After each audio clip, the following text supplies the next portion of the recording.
Hi guys, back again. This is day number 7, so officially been doing this for a week now. Feels like a hell of a lot longer. I don't know about you guys, but it feels like it's been a long time for me. I was just looking back over my day 1 video yesterday, and yeah, it was tough. It was a really tough watch, but in a way, I'm really glad that I did it. Because it gives me kind of like something to measure my present mood against. I mean, one of the things I find with depression is you lose all kind of perspective on it. So a bad day is just a bad day, and it's all you're ever going to remember. You're just going to remember the bad days. Whereas in between some of the bad days, you could have good days. Even within a bad day, you can have good patches. You can have ups and downs, and all around. It's a magical mystery tour of the mind. But yeah, so I'm today I've been feeling quite bad, and I'm just trying to take a step back and be mindful of the fact that last week I was in a lot more fragile state than I am today, even though in my mind today it was like one of the worst days I've ever had. So it's mind. I mean, it's worth thinking about. If from a day-to-day basis you're kind of thinking to yourself, every day is getting worse and worse and worse and worse and worse. It can be worth doing something simple like journaling, writing a diary, blogging, vlogging like I'm doing here. And it's a really good record, and it's a really good way for you to look back over the course of several days or weeks and just see what your patterns are and kind of develop them. So you know what to expect, how to deal with them, the good things that have happened as well as the bad. So it's kind of like a permanent record for you to kind of remind yourself that, maybe it wasn't all bad. Maybe there were some good things. But yeah, I said that I felt quite bad today. I do. I feel quite low. I think that's precipitated over the fact that over the last 3 days, I've had an appointment with my psychiatrist, and today I've had two hospital appointments in different hospitals. And the thing about the psychiatrist appointment that he's a really good guy. We really get on well. He's like he's been great for me. He's really looked after me and kind of looked out for my needs and kind of made sure I was okay. But on Tuesday, for the first time, we really kind of broached the subject of whether or not it's looking more and more likely that I have treatment-resistant depression, which, as the name suggests, I mean, it's not impossible to deal with, it's not impossible to live with, but it is generally harder to kind of, treat going forward. So we discussed some long-term options, and those were kind of around things like, lithium was mentioned. He also came up with some kind of really funky-sounding alternative therapies, like there's some kind of electro device machine you can get that shoots electric current into your brain. It's not ECT, electroconvulsion therapy. It's a really kind of like low voltage. You can do it at home. It's that kind of safe, really. So, but it's an option. Apparently, there's really good results coming out. It's called Alpha Stim. Also, he mentioned ketamine. So, ketamine traditionally has been viewed as kind of like a recreational drug that's been misused a lot. So there's a lot of stigma attached around ketamine. Everyone thinks it's just a horse tranquilizer that people use every now and then to get high, which they did, and do still. But they've been doing a lot of research with it, and also a lot of other kind of recreational drugs. I'm actually going to do a whole video on psychedelics and how they're coming back into the psychiatric world as, maybe they are going to be the next step in treating mental health issues. So the really promising results so far in Imperial College, and I think in London here, and John Hopkins University have been doing really good research into things like magic mushrooms, the active ingredient of that, psilocybin. They've been finding amazing. It treats depression really, really well. You can have like one dose of psilocybin, and it kind of puts your depression into remission for some people. I mean, it's still early days, but the results they've had have been amazing. They've been really, really good. So, yeah, I'm thinking about doing a video just purely around psychedelics, because obviously a person in my situation, I'm always on the lookout for something that's going to help. and I've kind of stuck on psychedelics. I've been doing all the research, I've been looking into it, I've been trying to find out everything I can about it, because the first thing people think about when you mention psychedelics is, oh, that's a recreational drug, it's bad, it's evil, nobody should be doing it. It's like, and it really isn't that at all. I've looked into the history from like when it was created, things like psilocybin was discovered, things like LSD when it was first invented. I mean, these weren't drugs that were being used, by recreational drug users, drug abusers. They were being used for scientific research back in the 40s, 50s, the 60s. Obviously, the 60s, that's when things kind of kicked off in America with the hippie movement, and there was like a counterculture against the Vietnam War, and it kind of America started this whole kind of propaganda war against psychedelic drugs, and that's why they become demonized. And but that's not what this video is about, so I'm going to save that for another video. But if you're interested, let me know, send me a comment or something, just to let me know, and I'll do that video at some point. So yeah, like I say, I was talking to my psychiatrist. Ketamine came up as one of the treatments going forward that have been getting really, really good results. But at the same time, it was kind of sad, because I thought, I was hoping to get that one thing that would work for me. So I've been through, several different types of antidepressants. I'm on anti-anxiety medications. I've had all sorts of different types of therapy, and they all work in, various different ways, but ultimately they don't kind of help in the end of the day. It's just like depression. It's always there, and there's always an undercurrent for me of dread. And that's where my anxiety kicks in. So there's this kind of like, every day I feel like this overwhelming sense that something really, really bad's going to happen, and I can't shake it no matter what I do. It's just there all the time. And that brings me to another subject that I want to talk about. So the 2 hospital appointments that I had today, they were for very innocuous things. They weren't very serious. It was like little niggly things that I haven't really kind of got around to dealing with for the last few years. So one of them was with a hepatologist. I've got, it looks like I've got non-alcoholic fatty liver disease, which sounds a lot worse than it is. It's like, apparently it's really, really common in men, kind of in their 50s, 60s. I'm getting into my, 40s now. So, yeah, it's not that unexpected, and it's not something that's going to affect my life greatly, unless, fatty liver disease can progress, and it can progress to scarring of the liver, and then cirrhosis of the liver, and then you're kind of in trouble. But we discussed all these kind of options today with the hepatologist. It was really good. But he pointed out quite a few glaringly obvious things to me. Things I knew, things I know. I'm not stupid. I know I'm overweight. I'm actually, clinically I'm obese. Which isn't a surprise. I've known that. I've checked my BMI. I'm really kind of aware of my weight, and it has gone up a lot over the last couple of years. So yeah, the doctor made it quite clear that, exercise, healthy eating, those are good options for me if I want to kind of cut off this fatty liver situation. That would help.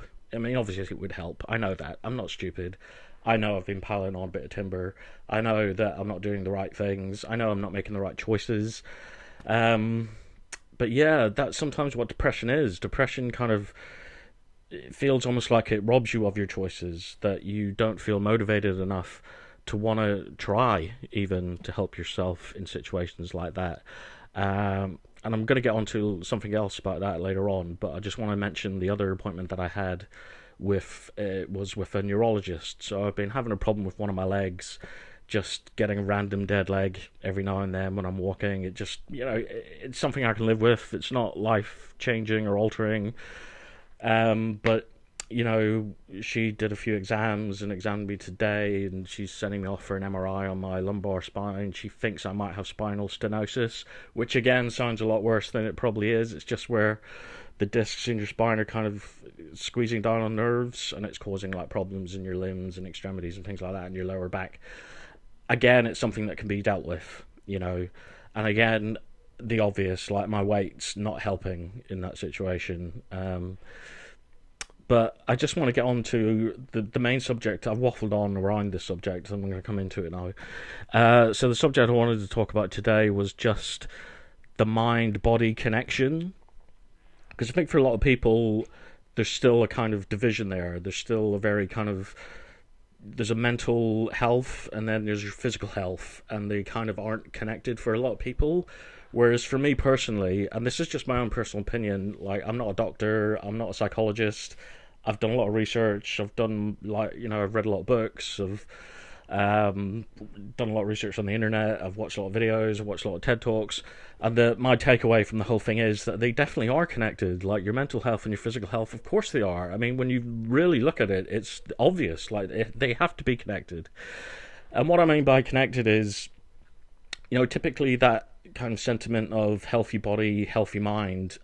I 100% think that is true to a certain degree. Obviously, depression is an illness that no matter how kind of healthy you are, sometimes it still affects you. Unfortunately, that's just the way it is. Being healthy in body, it doesn't hurt. Basically, it's going to do nothing but help you in the long run. And when you think about it as well, you think about when you're ill, you're miserable anyway. You're never happy when you're ill. Nobody wants to be ill. When you're ill and you're depressed, that's like you're unhappy, but to the 10th degree. So it makes your depression even worse, even deeper, and it gets you into this negative cycle again. So depression's all about negative cycles, thinking patterns, behavior patterns, and yeah, with illness, it's kind of like a self-feeding thing. So you get ill. I get ill a lot, and I think it's a lot of it is to do with my attitude almost. Like when you're depressed, you're down. I think it has a direct effect on your body. Your immune system's lower. You get ill a lot more, and when you do get ill, the illnesses tend to be more intense and they last longer. And that's not me trying to get sympathy. I'm not talking about man flu. I'm talking about like if I get a cold, it is really like bad for me. I don't know why. I'm not trying to get sympathy from anybody. I'm just saying I get a lot of colds. I get a lot of chest infections and things like that. And they wipe me out. They really do. And I think that's tied in with my depression. Interestingly enough, I'm going to talk about a book now, another book. I mentioned Man's Search for Meaning by Viktor Frankl yesterday.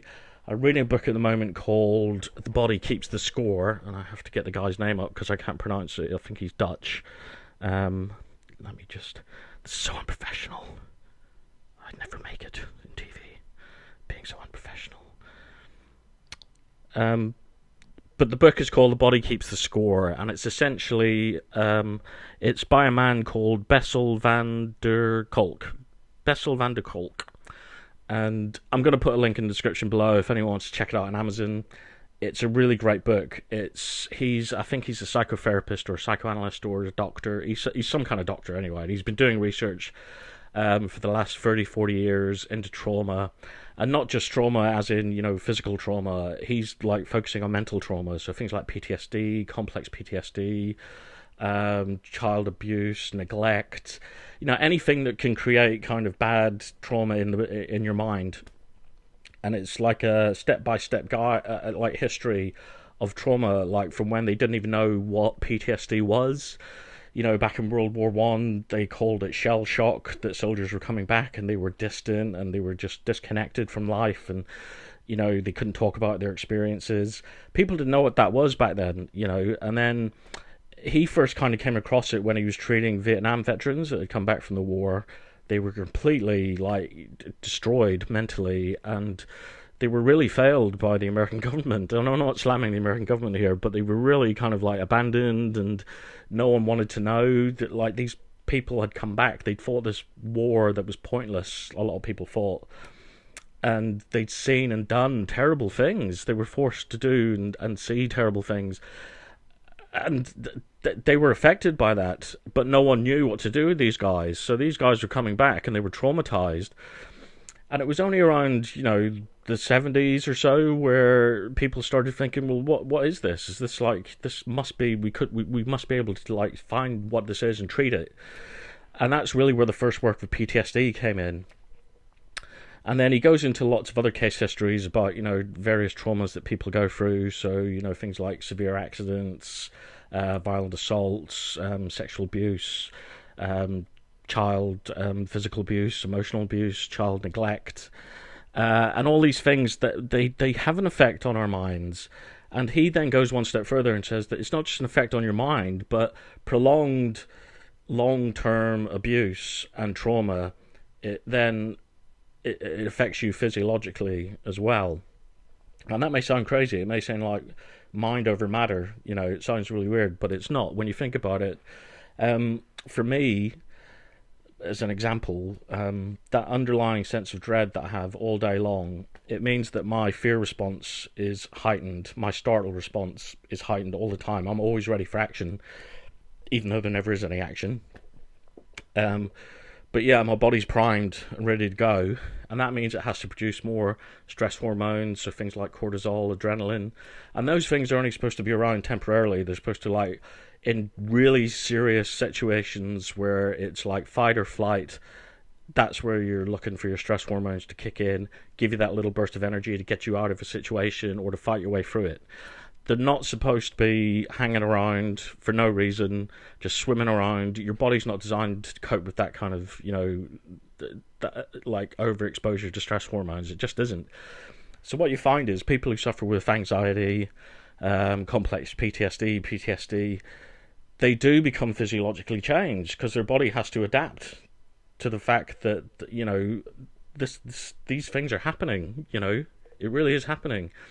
And he even goes into like really interesting stuff about memory and how memories can trigger the same stress reaction that the original event actually caused. So even just remembering, like 20, 30 years later, people are remembering incidents that happened to them when they were children or when they were in war. And it brings on the same physiological effects that the original attack or whatever the event was. And I find it really fascinating. It's a really, really, really good book. It kind of delves into all of it. Towards the end, I haven't got to the end yet, but towards the end it's dealing with treatments, and he's come up with all these revolutionary ways of treating trauma, and it sounds like it's going to be, I'm looking forward to getting to the end of the book because I think I can get a lot out of that book. I would really recommend it. It's called The Body Keeps the Score. Just an interesting read. If you do have an interest in trauma, it's really, really good. And that brings me back to my own situation. So I definitely think that your mind and your body are connected in, in such an intricate way that even we don't understand it. And it makes me feel quite sad because I know today was a kind of a wake-up call for me, but it was a wake-up call that I knew anyway. I know all the things that the doctor told me. I know that I'm overweight, and I know that I'm not making the right choices, and it's just made me realise that when I left hospital the first time, I was determined to fix myself. I wanted to cure my depression, so I was finding and trying to do all these different treatments and therapies, anything I could do that I thought might work, that might be that magic pill that would just go, that magic click in your head that you go, this is what I need. So I was doing all sorts of random stuff like, flotation therapy, acupuncture, reflexology, acupressure, gong baths, sound baths, all sorts of different therapies. I've mentioned schema therapy, talk therapy, compassion-based therapy. I was doing a lot of stuff, and it was all with the aim of just finding that one thing that could work for me that would just end it all, and I'd be fine, I'd be normal again. And I've just realised today that looking back over all that experience, the one thing that I never did was think about my physical health during that entire period. It was all about my mental health. And it's funny, I've got a running joke with my psychiatrist, actually. He mentioned, like, nearly 2 years ago now, when I first met him, he mentioned that yoga is really good as a way of helping with mental health issues and relaxing you, and it's really good. Like, it's been proven to be quite a good technique. It's been proven to be really, really helpful. And it's something I've never wanted to do yoga. I've never been interested. And it's partly because it's really embarrassing, but I'm worried that I'll fart in the middle of a yoga session and it'll just embarrass me and I'll be mortified. That is a genuine fear that I have. I'm not joking. And also, as I said earlier, depression just deprives you of your will to do stuff like that. So, like, I know that I've been, neglecting myself. I've got really high cholesterol. I've got this back thing now. I've got like a hiatus hernia. I've got like really bad gout at the moment, which I thought any really old man that drank port got, and I'm a wreck basically. And it's only today that I realised that I haven't been looking after myself as a whole. I've been focusing on one aspect of my life, my mental health, and I've been taking all the medication, I've been doing all the therapy, I've been kind of doing all sorts of alternative therapies. The one thing I haven't done, and the one thing that may help, which I haven't done, I haven't given myself the chance to do it, is to look after myself physically, to get my body in shape, to, get active, to be active. I mean, I know I've seen scientific studies that have been done where it proves that exercise helps release endorphins and it does help with your overall mood. I know that. But I think it took today seeing a doctor and the doctor actually being quite serious and saying, look, just get a grip on it. It can be done. It's not out of my control. If anything, it's completely under my control. I had the choice to be healthier, both in mind and in body. And I think when we ignore one, we're doing a disservice to the other. I think that we should be viewing ourselves as a whole rather than working on our minds and our bodies, or our bodies and not our minds. I think it's really, really like the connections are there. But I'm going to leave it there because I've gone on for quite a bit longer than I thought I was going to do.